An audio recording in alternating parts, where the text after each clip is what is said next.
पुरुषार्थ कथा सुनो सुनो सिद्धार्थ कथा।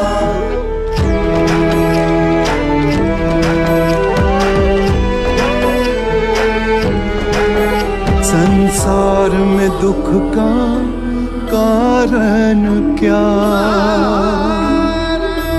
संताप शोक का निवारण क्या। संसार में दुख का कारण क्या, संताप शोक का निवारण क्या। इस खोज में सब कुछ त्याग दिया, हर वैभव से वैराग लिया। वो सृष्टि से संयुक्त हुए, सिद्धार्थ से गौतम बुद्ध हुए।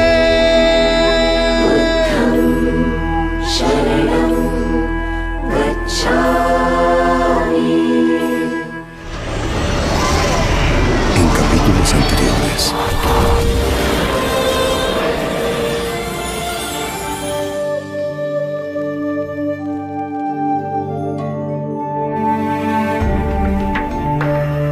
Estoy contenta. Algo bueno debió suceder. Se siente bien y es un buen augurio. Tu cuerpo está verdaderamente radiante. Tienes una mirada aún más dulce. ¿Podemos decirte Buda a partir del día de hoy? Por supuesto. Buda. Buda. Buda. Buda. Buda. एक बार तीर कमान से छूटे तो उसे अपना लक्ष्य पाना ही। ज्येष्ठ सिद्धार्थ भी यही कहते थे।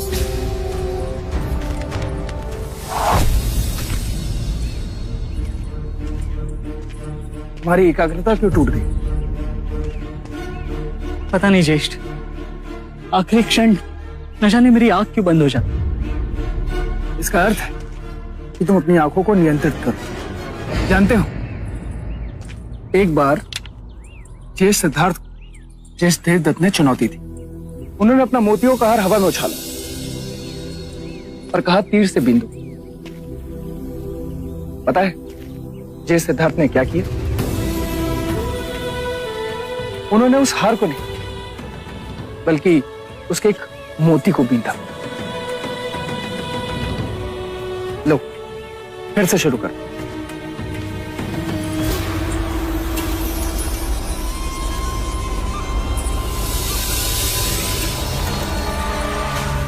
विभावरी, एक बात तो बताओ, यदि तुमने अपने दाहिने हाथ से पूजा की थाली पकड़ी हुई हो तो क्या तुम उसी दाहिने हाथ से पूजा कर पाओगी?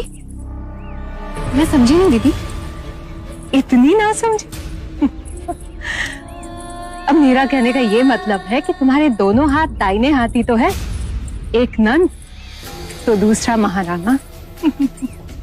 मानती हूं कि नंद को महादेवी प्रजापति ने जन्म दिया है, परंतु पालने वाली तो तुम हो, और जन्म देने वाली से पालने वाली का औदा बहुत ऊंचा होता है। तो मैं अरे पगली, आज नहीं तो कल राजमाता होने का सुख तो तुम्हें ही भोगना। बस सिर्फ इतना ध्यान अवश्य रखना कि राहुल उस राजगद्दी पे ना बैठे। ये कैसी अटपटी बात हुई दीदी? आप फिर से कोई उल्टा पाठ पढ़ा रही हैं ना? अरे नहीं नहीं, मैं तो तुम्हारे भले के लिए ही सोच रही थी। इस विषय को यही समाप्त करते हैं दीदी। कौन शाक्यों के सिंहासन पे बैठेगा, इसका निर्णय स्वयं महाराज को करने दीजिए। तुमने तो मेरी मुंह की बात छीन ली विभावरी। मैं भी तो यही कह रही थी कि शाक्य सिंहासन पर कौन बैठेगा इसका चुनाव महाराज ही करेंगे, और वो ना तो राजा अमितोदन के पुत्र होंगे और ना ही राजा द्रोणोदन के, है ना? वाह, क्या बात है, क्या निशाना था, शाबाश। राजगद्दी पर कौन बैठेगा उसका चुनाव तो तय ही समझो, परंतु मैंने तुमसे जो कुछ भी कहा विभावरी, उस बात पर विचार अवश्य करना।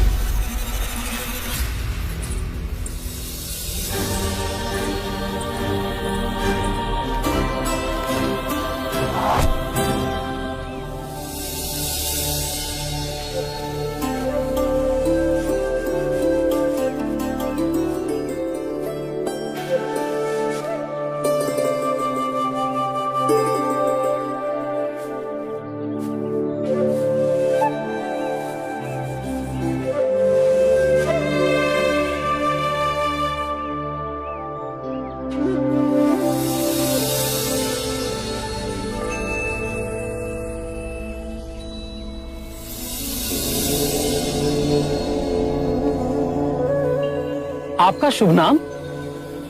मेरा नाम सिद्धार्थ गौतम है।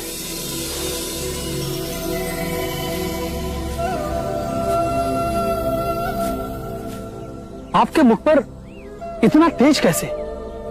कौन सी साधना की है आपने? मैंने मुक्ति का मार्ग खोज लिया है। अच्छा, तो आपके गुरु कौन है? वैसे तो ज्ञान मैंने आचार्य कौंडिन्य, आचार्य अलार कलाम और आचार्य उद्रक रामपुत्र से पाया है, पर मैं इन तीनों को जानता हूं। इनमें से आचार्य अलार कलाम और आचार्य उद्रक रामपुत्र का स्वर्गवास हो गया है, पर आचार्य कौंडिन्य अभी भी अपने साथियों के साथ काशी के समीप ऋषिपत्तन के मृगदाय में हैं। मेरा प्रश्न यह है कि उनमें से किसने आपको यह मुक्ति का मार्ग दिखाया? किसी ने नहीं। इस निर्जन पथ पर मैं अकेला ही चला, अपना दीपक स्वयं बना। कह सकते हो मेरा कोई गुरु नहीं। आप असत्य कह रहे हैं। बिना गुरु ज्ञान नहीं मिलता। आप अपने गुरु से उनका श्रेय छीन रहे हैं। परम सत्य की खोज तो अकेले ही होती है, और उसका अनुभव स्वयं को ही करना होता है। और जो मिलता है वो इतना सरल और शुभ सत्य है। इसी क्षण मुक्ति है, इसी क्षण मोक्ष है। आप वेद और उपनिषद को नकार रहे हैं। अगर ये सब इतना सरल होता, इतनी साधारण सी बात होती, तो क्यों हमारे ऋषि मुनि सारा जीवन तप में गला देते? अरे जाइए जाइए, थोड़ा सा मान क्या दे दिया, लगे उपदेश देने। तप कठोर है। धन्यवाद आचार्य कौंडिन्य की दिशा मार्ग बताने के लिए।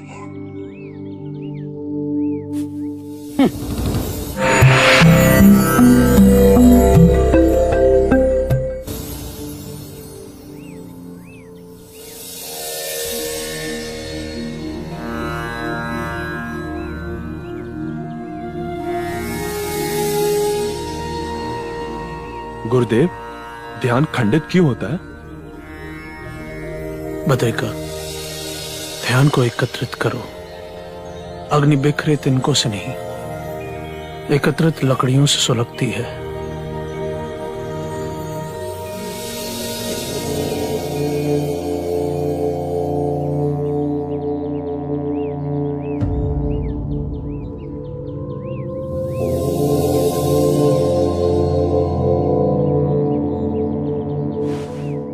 ऐसी आभा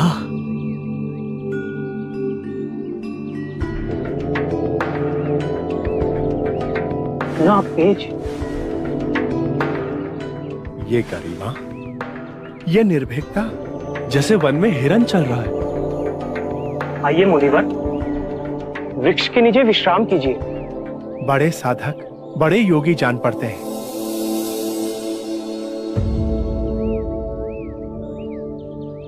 सिद्धार्थ, तुम?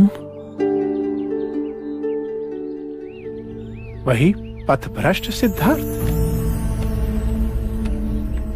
हम तक आने का कष्ट क्यों किया?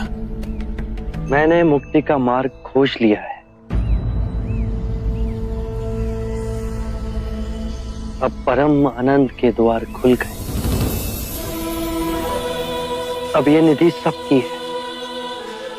इससे मुझे सारे निद्रा में बेहोश लोगों को जगाना है, चैतन्य करना है। जिसने तपस्या छोड़ दी हो, उसे परम ज्ञान उपलब्ध हुआ। अन्न खाया, सामान्य लोगों की संगति की। मैंने आपसे कहा था, मैं वो घास का तिनका अवश्य बनूंगा। मैं संपूर्ण संसार में समग्र हो गया। सब पूर्ण अद्वैत है, सुंदर है, शुभ है, सरल है। अब मैं सिद्धार्थ नहीं गुरुवर। आप मुझे अपनी अलौकिक दृष्टि से देखिए।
मैं उस निर्दोष बालक की ओर देख रहा हूं जैसे मैंने ओम का अर्थ समझाया,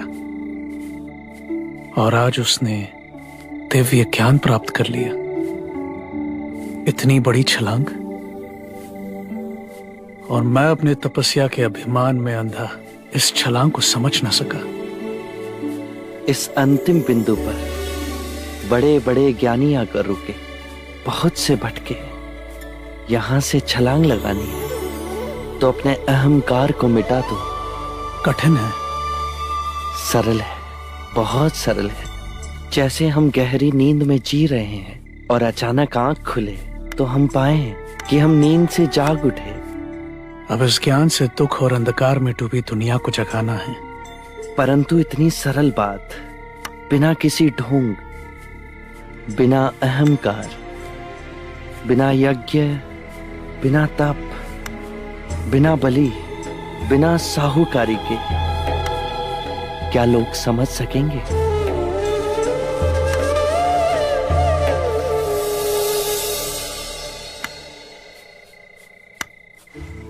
नहीं, ये पत्ता मत खाओ, ये पत्ता विषैला है। ये गुड़ लो, इसे खा लो।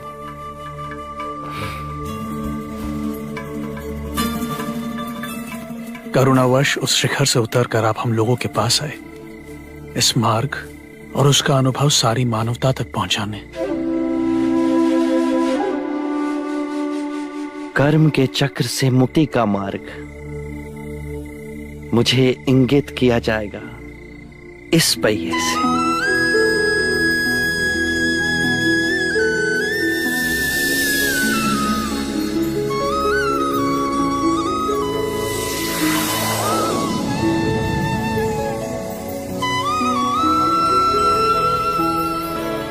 Dime, ¿por qué estás tan feliz? Majestad, los informantes han traído noticias. En las montañas de Urbela, Siddhartha recibió conocimiento.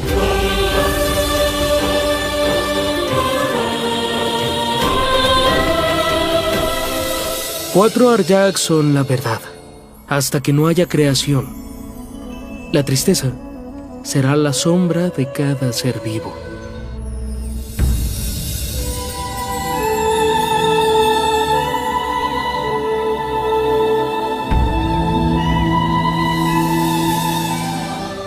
Yo soy Buda.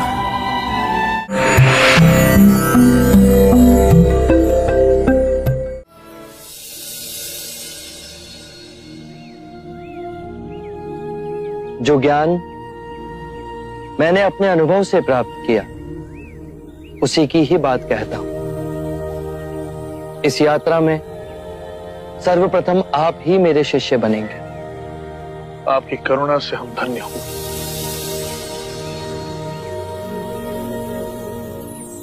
अज्ञान ही दुख, भ्रम, चिंता को जन्म देता है। लोभ, क्रोध, अभिमान, दुविधा, ईर्ष्या, भय इसी अज्ञान की संतान है। माया का खेल विपरीत का है, दो रूपों का है। मध्य में ही रहो, धूमकेतु तारे की तरह। ना शरीर को सुखाओ, ना उसकी वासना को चारा खिलाओ। मध्य में ही केंद्रित रहो। जब हम माया के द्वैत रूप को पहचान लेते हैं, तब सब दुख, चिंता समाप्त हो जाती है। तब हमारे अंदर प्रेम और स्वीकृति का भाव जागृत होता है, जो मूल में एक ही भाव है। इस ज्ञान के बाद हम किसी से घृणा नहीं करते, ऐसे व्यक्ति से भी नहीं जो हमसे क्रूरता करता है, वरन ऐसे व्यक्ति को हम सांसारिक भावनात्मक रूप से रूपांतरित करने का प्रयास करते हैं।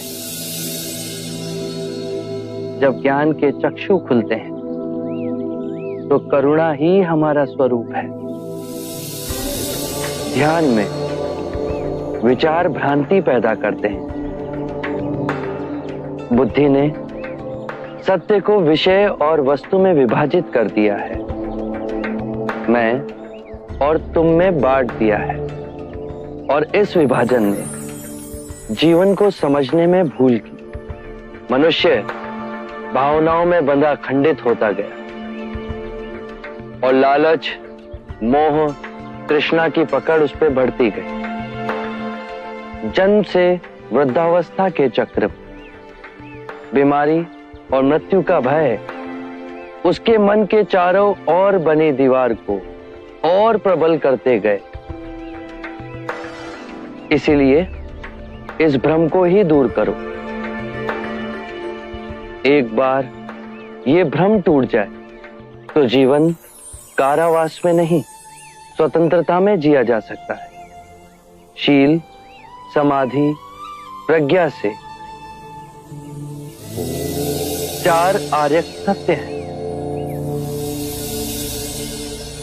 1, जब तक सृष्टि रहेगी दुख मनुष्य के साथ छाया बनकर चलेगा। 2, इस दुख के कारण है किसी वस्तु को स्वयं से पकड़ के रखना। जो वस्तु क्षणभंगुर है तो मार्ग क्या हो? 3, मुक्ति के लिए विवेक जागना आवश्यक है। स्वयं को केंद्रित करो। जो आए, चाहे दुख की सूचना या आनंद की परछाई, इसके बीच स्वयं को स्थिर रखो। 4, इस मार्ग पे दुख के बंधन टूटेंगे और परम सत्य की उपलब्धि होगी। ये मार्ग क्या हो? ये अष्टांग मार्ग है।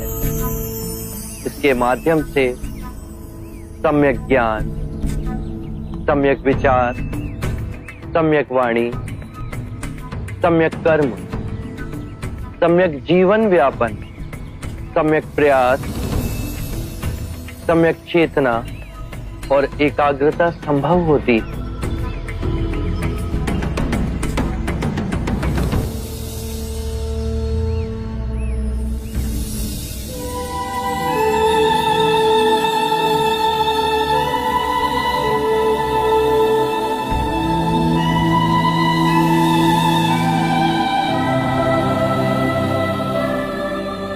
मैं बुद्ध हूं।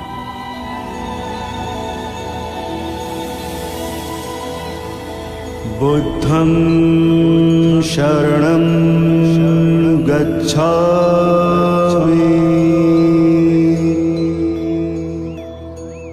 मैं स्वयं धर्म हूं। धम्मं शरणं गच्छामि।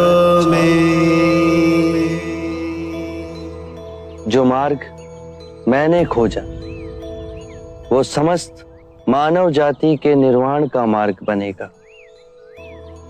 संघं शरणं गच्छामि।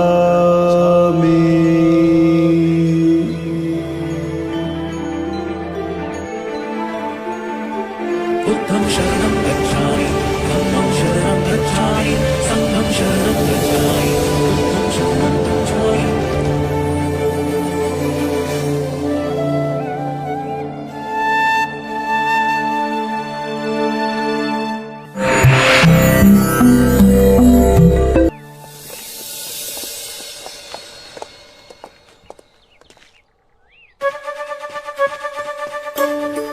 भाई महाराज, भाई महाराज, भाई महाराज, भाई महाराज। अनुज, इतनी प्रसन्नता? भाई महाराज, हमारे गुप्तचरों से सूचना आई है, उरुवेला के पर्वतों पर सिद्धार्थ को ज्ञान प्राप्त हो गया है।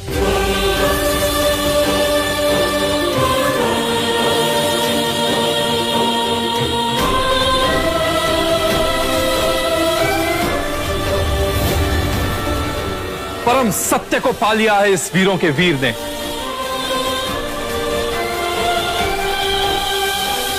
मेरे पिता परम साधक, परम ज्ञानी, परम विजेता अब मैं उनसे मिलूंगा। मैंने कहा था ना तुमसे, हमारे पिता घर आएंगे।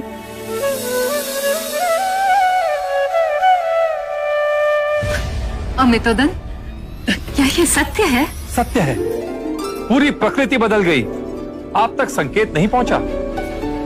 तुम क्यों इतनी प्रसन्न हो रही हो? प्रसन्नता की तो बात है आज। देवता का रास्ता जो साफ हो गया, और बहुत शीघ्र ही मेरा देव महाराज का सिंहासन भी ग्रहण कर लेगा। सुना आपने? सिद्धार्थ कपिलवस्तु लौट रहा है। मेरे सिद्धार्थ ने अपने प्रश्नों के उत्तर पा लिए। धन्य हुआ मैं जो ऐसा पुत्र मुझे मिला। अब वो कपिलवस्तु आएगा और कौशल नरेश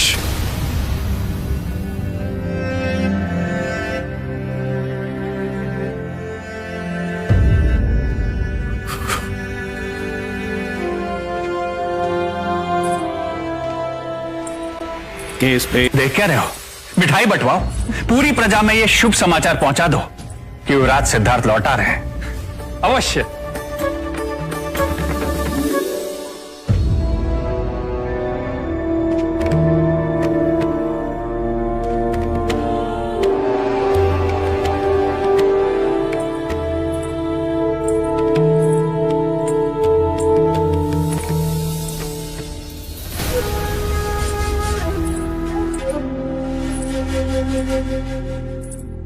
महाराज, क्या हुआ? इतने सुख के क्षण में ये आंसू क्यों?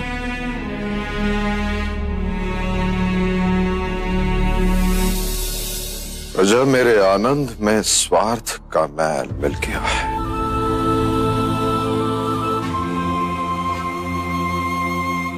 सिद्धार्थ वापस आएगा, परंतु एक चक्रवर्ती राजा के रूप में नहीं।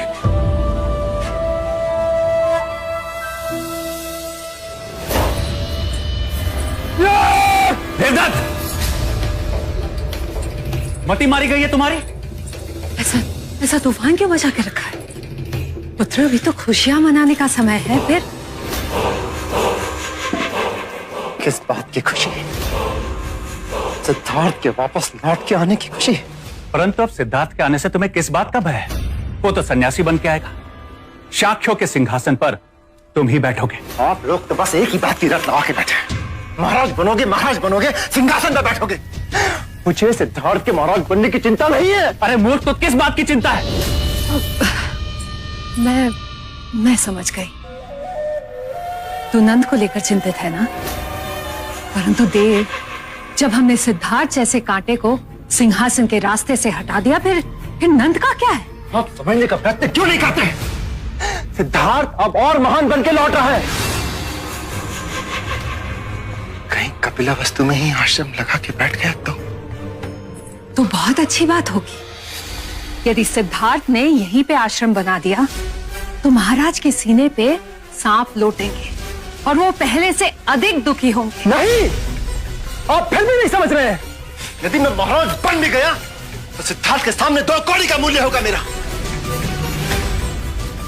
शाक्यों का दरबार राजमहल में नहीं, आश्रम में लगेगा।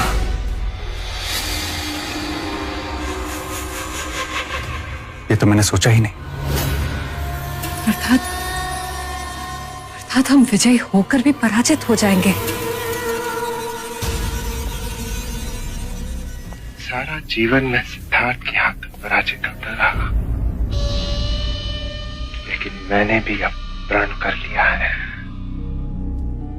सिद्धार्थ की हर संपदा को अपने वश में करके रहूंगा।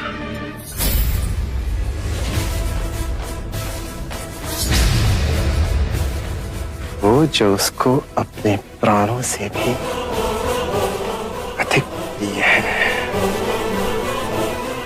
Yashodhara.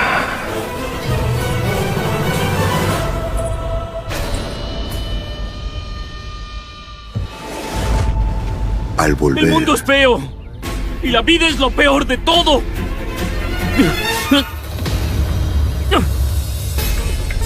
¡Déjame! ¡Suelta! Dime quién eres para detenerme. Tengo todo el derecho sobre mi vida. No. Tu madre tiene ese derecho. Tu padre tiene ese derecho. Gracias a una serie de eventos existes. Y de ellos es su derecho. Y también de todo lo que te hizo ser lo que eres. No podrías decidir por ellos. No es posible hacer eso.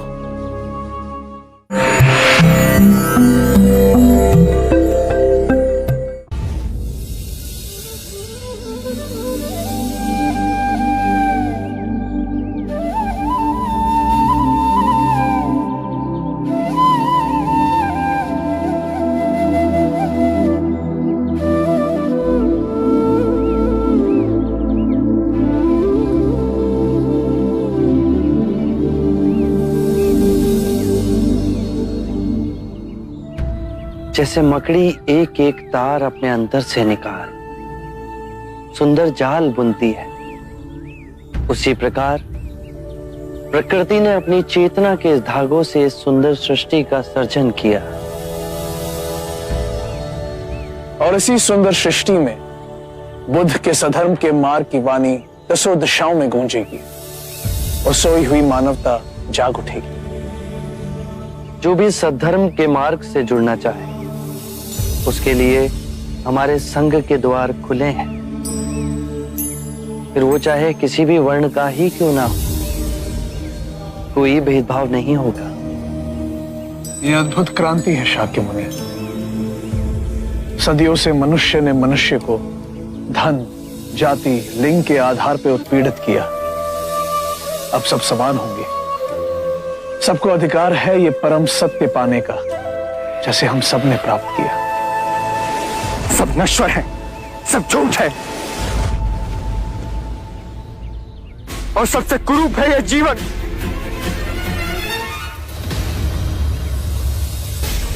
छोड़िए मुझे, छोड़िए, छोड़िए, छोड़िए मुझे। आप होते कौन है मुझे रोकने वाले? मेरे जीवन पर स्वयं मेरा अधिकार है। नहीं, जिसने तुम्हें जन्म दिया उस माता का अधिकार है। जिसने तुम्हारा लालन पालन किया उस पिता का अधिकार है। कितनी लंबी श्रृंखला है जिनके होने से आज तुम हो। तुम पर केवल अपना नहीं, उन सब का अधिकार है। उठो।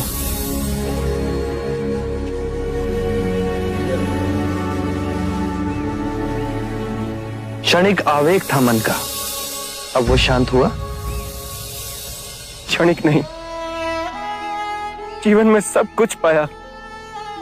सुख, धन, ऐश्वर्य, काम वासनाओं की तुष्टि, और वो सब क्षणिक था। जब भी अपने अंदर देखा तो एक बहुत ही गहन अंधकार पाया, बहुत ही गहरी पीड़ा पाई और बहुत ही सूना बन पाया। जीवन जीने का कोई अर्थ ही नहीं रहा। इच्छा जब तड़पती है तो हमें लगता है कि जब वो पूर्ण होगी तो हम तृप्त हो जाएंगे, पर जैसे ही इच्छा पूर्ण होती है हमारा मन फिर से सूनेपन से भर जाता है। जानते हो क्यों? जब इच्छा की कामना थी तो वो स्वप्न था। जब इच्छा पूर्ण हुई तो अंतर समझ गया कि ये भी स्वप्न ही है। एक क्षण ना पकड़ सके और हाथों से फिसल गया। तो क्या इस जीवन में कुछ भी अनश्वर नहीं है? बाहर के सुखों को भोगने की कामना से अतृप्त रहो। बाहर दौड़ने से कुछ नहीं होगा। जीवन से घबरा, उसे नकारने से कुछ नहीं होगा। अपनी जीवन यात्रा अंतर की दिशा में मोड़नी होगी।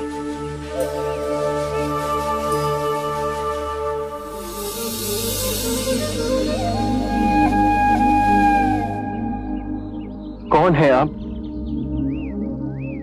और आपको कैसे पता? गच्छामि धम्मं शरणं गच्छामि।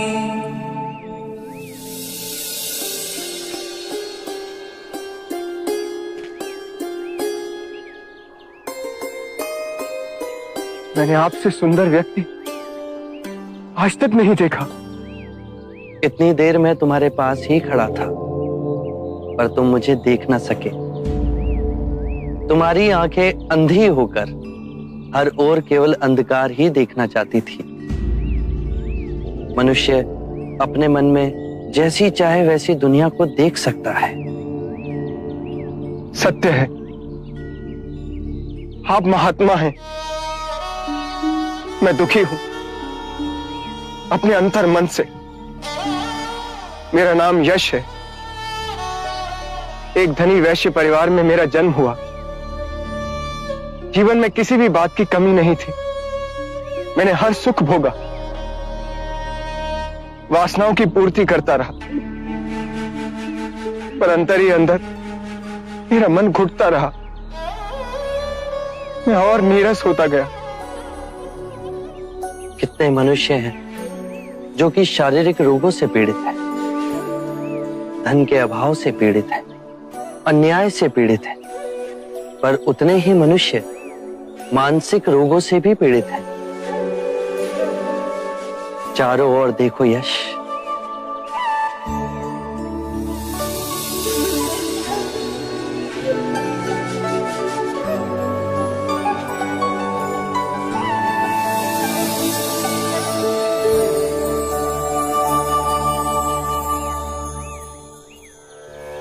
इतना सुंदर।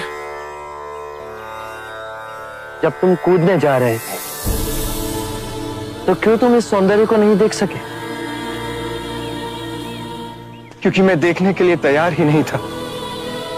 मैं केवल अपने ही दुखों की प्रतिध्वनि देखना चाहता था। और अब तुम शांत हुए, स्थिर हुए, पर प्रकृति नहीं बदली, वो वैसी ही है। तुम्हारी आंखें बदल गई। किसी भी बात की अति, चाहे सुख की ही हो, केवल दुख को ही जन्म देती है। इसीलिए मध्य में रहो, तो जो जैसा है वैसा ही दिखेगा। परम शांति पाओगे।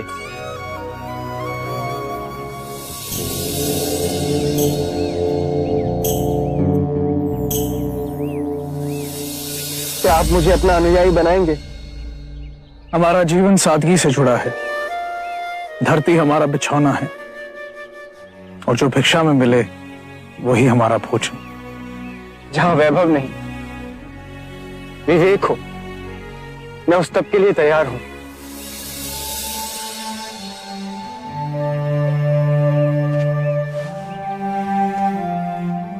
हर कोई जो इस पृथ्वी पर जन्मा है उसे परम ज्ञान पाने का अधिकार है। बस पहला पग उसे उठाना है। मैं तैयार हूं। तुम अपना शीश कटवा सकते हो? मैं अपना शीश देने को तैयार हूं। शीश देने की बात केवल एक प्रतीक है। शीश देने को वही तैयार होता है जो अपने अहंकार का शीश काट अपने गुरु के चरणों में रख सके।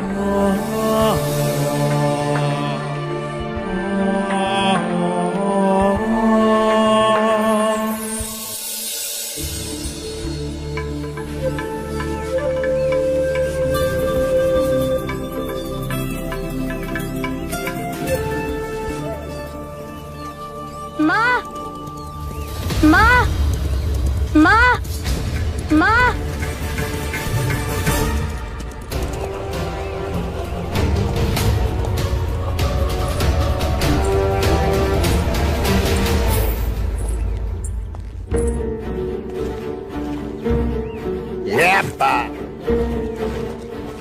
आपको पता है आज देवदत्त काका ने गुरुदेव से कहा कि राहुल को घुड़सवारी मैं सिखाऊंगा और वो मुझे हर रोज घोड़े पे बिठा के घुमाने भी ले जाएंगे। मैं सबको बता के आता हूँ। राधा महाराज, राधा महाराज।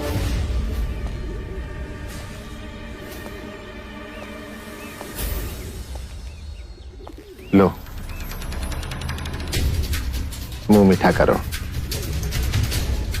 सिद्धार्थ के आने की खुशी। तुम और खुश? तुम्हें तो शोक मनाना चाहिए। क्यों? मैं क्यों शोक मनाऊं? 6 वर्षों से जिस बात को लगातार दोहरा रहा हूं, उसे यथार्थ देखने का मजा तो अब आएगा। देवी यशोधरा, क्या सोच रही हैं आप? कि सिद्धार्थ आ रहा है? हाँ? कहना क्या चाहते हो? बेचारी यशोधरा अपने पति की प्रतीक्षा में सती बन गई, पर पति नहीं, सन्यासी लौटेगा। हमारा संबंध केवल शरीर का नहीं, मन और आत्मा का है। तुम जैसे के लिए समझना ये असंभव है। क्यों भरे यौवन में वैधव्य योग काट रही हो यशोधरा? तुम्हारा प्रेमी तो अब भी तुम्हारे पास है। Nunca hubiera imaginado Al volver, ver a mi hijo así, verlo como se encuentra. ¿se imaginan si él ya no estuviera vivo? Su hijo estaba por suicidarse en un peñasco. Nosotros organizamos sacrificios, pero yo diría que basta. Son la razón de nuestros pecados.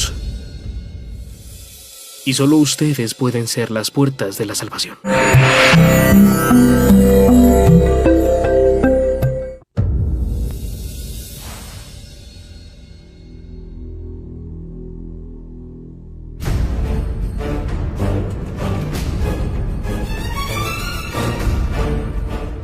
अपने युवा पुत्र को इस रूप में देखूंगी, कभी कल्पना भी न की थी। उसे मृतक देख सकती थी आप। आत्महत्या करने जा रहा था आपका पुत्र।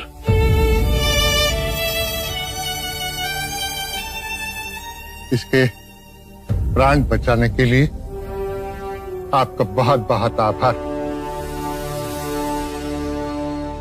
मुझे बहुत दुख होता है।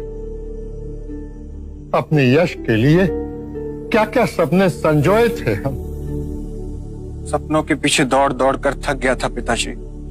दिशाहीन व्यर्थ में जीवन गंवा रहा था। आज मेरे जीवन में परम उद्देश्य जागा है। आज इसने जीवन के लोभ और माया के जाल को तोड़ा। इसका पुनर्जन्म हुआ है। ये मार्ग इसने स्वयं चुना है। जीवन के भेद को समझेगा, अरिहंत बनेगा, उस आनंद को पाएगा जहां सुख दुख की परछाइयों से मुक्त होगा। आप किस तरह का जीवन चाहते हैं अपने पुत्र के लिए? ऐसा जीवन जिसमें उसे खुशी मिले, जिसमें उसकी उन्नति हो। माँ, पिताजी, मेरा सुख और उन्नति अब केवल इन कमल चरणों में है।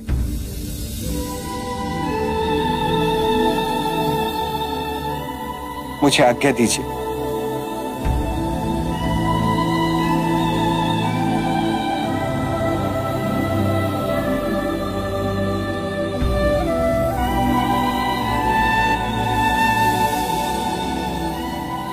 रचित, ये मेरे पिछले जन्म का ही पाप होगा।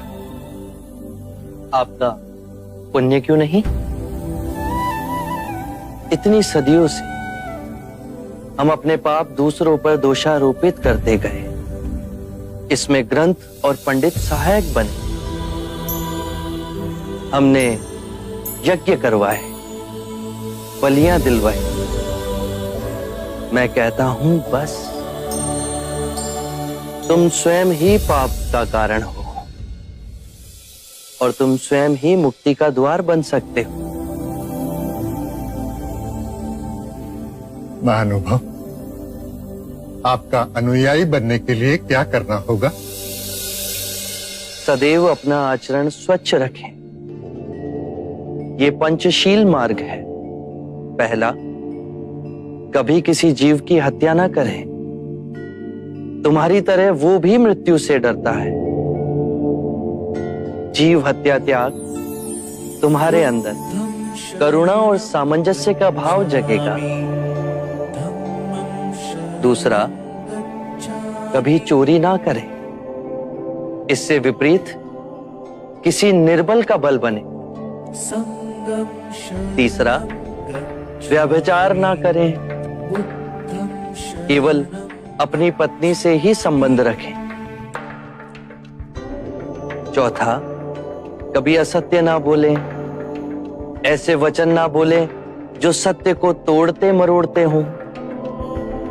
पांचवा, किसी भी नशीले पदार्थ का सेवन ना करें। मेरा मार्ग सरल है पर कठिन है।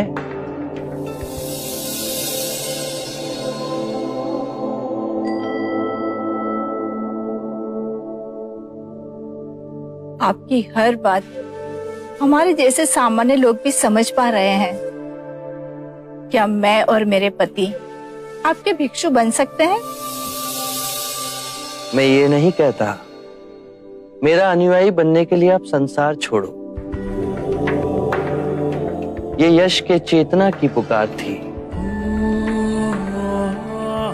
आप जीवन के नित्य कर्म में रहकर भी मेरे अनुयायी बन सकते हैं।